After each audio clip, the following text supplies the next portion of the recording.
Good morning. I've been doing the YouTube live baking every Saturday. I decided that it'd be good to do a Facebook live because I haven't been live in a while. So this morning I've got my dough ready. This is an overnight sourdough, so I'm not going to put it in the refrigerator. I dumped it out, and now I'm going to just take my two sides together.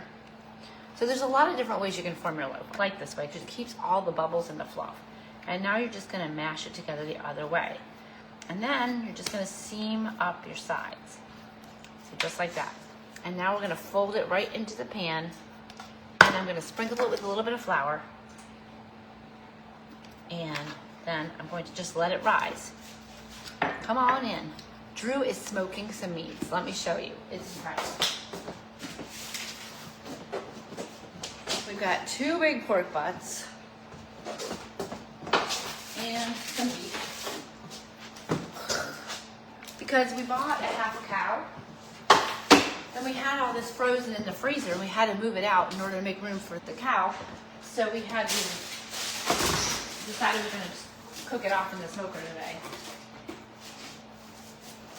and then probably we'll portion it up and then have it in the freezer when we need it already cooked. Okay, so covered this. I'm going to let this rise until it meets the top of the pan. Could be an hour, could be 2 hours, because you know how sourdough is. It just takes its own sweet time. All right, so now onward we go. This is bagel dough. You'll notice it's in a mixer. This is a dough mixer. It's very similar. It works very similar to a bread machine in that it has a little hook, and it goes for 15 minutes at intervals, and then it turns off. So there's no heating element to this mixer. But the good thing is it's super lightweight, so it's not like a KitchenAid. It's like super light, plastic, super light. And 15 minutes is all you need. So if you have bad hands and you want to make sourdough, this is a great option for you because you don't have to do the work. Now, this is overnight bagel dough. So I mixed it last night at about 10 o'clock at night, and it's ready to form the bagels now. All right, so this, you could cold proof your bagels. It makes it so they're not quite as fluffy. And this makes it nice and easy. Now, bagel dough, the reason I use a mixer is because bagel dough is so firm. It's so difficult to mix by hand. So we're gonna cut these into 8s. And I'm just gonna do it by eyeballs rather than figure out the exact measurements. So I'm just gonna set those aside. And then I'm gonna show you the 2 different ways that you can form your bagels. And in the comments sections, I will put in the actual amounts of what I used. So you want to get rid of any excess flour because it will be really hard to roll it out. So I'm going to show you the first way to make the bagel. And this is my preferred way. A lot of people like the other way though. The reason I like this one is because you end up with a big hole. So when they rise, it doesn't seam back together. So I make a little snake and then I connect the 2 pieces together. And then you want your seam side down. So that's my preferred method. So we're gonna just line these up. And I will say that nonstick foil is your best friend, because when the bagel's proof, they get very sticky and it's very hard to get them off the paper. I've done parchment paper and oiled it up, and that works. But it's very difficult to get off, and you don't wanna tear your bagels trying to get them off. So that's one benefit of cold proofing, is that it makes it very easy to get your bagels out and off. So you get to see my amazing husband as he comes in and out with doing the smoking. All right, and I'm just gonna come across.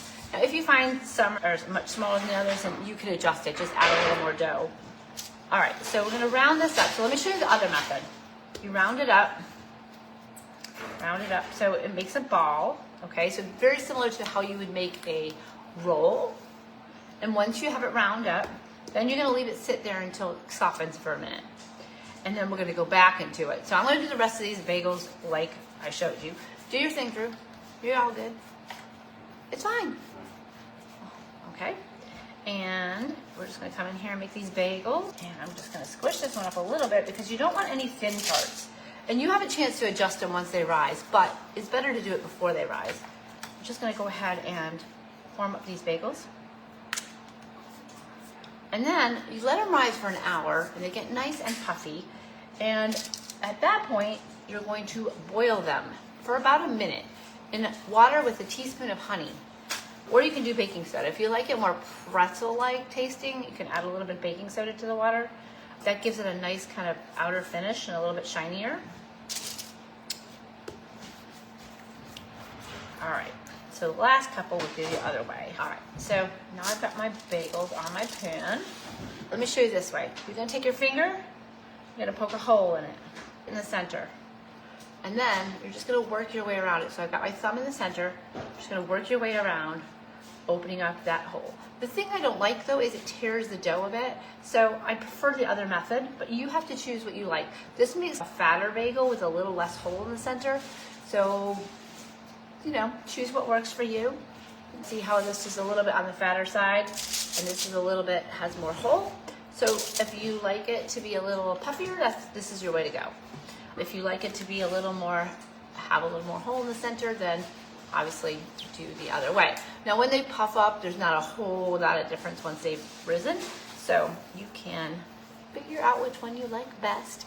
I'm gonna come back and show you what it looks like. So I'll actually do a follow-up live, show you what they look like risen, and I'll show you what they look like when they're baked, and we'll have all kinds of fun with our bagels. All right, I'll see you in a little while. I'm gonna make some brownies. I've got Hershey's Special Dark Chocolate here. I'm gonna put that in here. We're gonna add 1 stick of butter in the microwave. This is about the only time I ever use the microwave. I only use it to melt butter or chocolate, but it does a great job with it. So 1.5 minutes usually does the trick. You can stop it in a minute and give it a stir and get the paper off. So we'll do that for 1.5 minutes. 1 cup of sugar, which I rarely ever use anymore, so I just buy this little one. Because as most of I can't eat this anymore, but I love to bake. So I'm bringing these with me when I babysit tonight, and I'm bringing some to a friend who just got done with his cancer treatment for the month. So I'm bringing it. And we need just under a cup of sugar. Scoop the rest of that up. And we'll need some vanilla extract. And then we're gonna need some eggs. This is a super simple recipe, but you can't screw it up because there's really nothing to it. It's super great and it always comes out. So once you get it out, it may look like it's not ready to go, but you just keep stirring and it will continue to melt down. So I just keep stirring it and continue to melt it down. And then I'm gonna add my sugar. I'm just gonna go ahead and pour that in. This will just take a second and then I'll come back and show you what it all looks like. Just add about a teaspoon of vanilla. Incorporate all that in there until that sugar is dissolved in that warm chocolate. And then we're gonna add our eggs one at a time so it doesn't chill down the chocolate. It's always good to crack your eggs into a separate bowl so that you make sure you don't have shells, because nobody likes crunchy brownies unless it's nuts. So this one has quite a few eggs. It has 4 eggs in it. Go ahead and put those in there. Oh, I actually think I got a shell. Got it out. There we go. And then we're going to incorporate those, and then it just gets 1.5 cups of flour, and we just barely mix it until that flour is absorbed into the mixture. And then we bake it at 350, and then I'm going to come back and show you what it looks like. Let me get that flour in there. And then, so first I'm not beating the eggs. I'm just breaking up the yolks and incorporating it into that chocolate. Now it works best if you actually temper your eggs into warm, so you keep them in some warm water before you crack them. But because I'm trying to get this going quick, this is what we're doing. All right, once it's incorporated, you can no longer see the egg, then we add our flour. We need 1.5 cups of flour. Get my 3/4 cup measure and do 2 of these. And then I'm gonna let my husband have the kitchen because he's anxiously awaiting getting his butt into the smoker. All right, so we're gonna go ahead and these. You measure more accurately than me, please. 1.5 cups. I've probably made these probably several thousand times, so I'm pretty used to it. Don't go vigorously, because if you do, the flour is going to fly all over. This I have learned over many years. You just come up from the bottom and fold it in.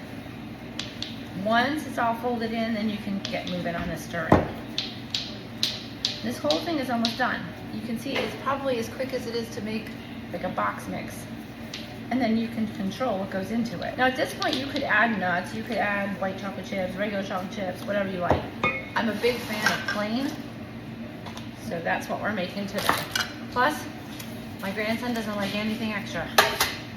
All right, so we're gonna go ahead and pour that batter right into here. And if you have any floury spots, just go ahead and mix them in. And then I'm gonna put it in a 350-degree oven until the top starts to crack a little bit. And if you find that it's not baking in the center, you're gonna cover it for a few minutes and just force that heat into the center. So evenly distribute it, and I always give it a tap. Get all the air bubbles out and redistribute it perfectly. All right, I'm gonna show you what that looks like when it's done. Here are our nice puffy bagels ready to be boiled. The bagels will boil for 1 minute. I'm going to turn it down just a notch because you don't want it too aggressive. And they'll come out, I'll put them on the pan, and then we'll bake them at 450. Okay, the bread is ready to go in the oven. It's risen up to the top. The brownies are done. The bagels are done. You can see here the ones that I poked a hole in. They're thicker. They're super light and airy. A nice crust, but they don't have a whole lot of hole. And compare that to this one, it's got a little bit more hole, but it's also super airy. And after they were boiled, I hit them with some seeds. So it just really comes down to preference. Now this one separated when it's boiling a little bit, so it looks more like a twist, but it still has that delicious bagel flavor. So you decide what you like in terms of how you shape your bagels. Any way you have it, they're delicious.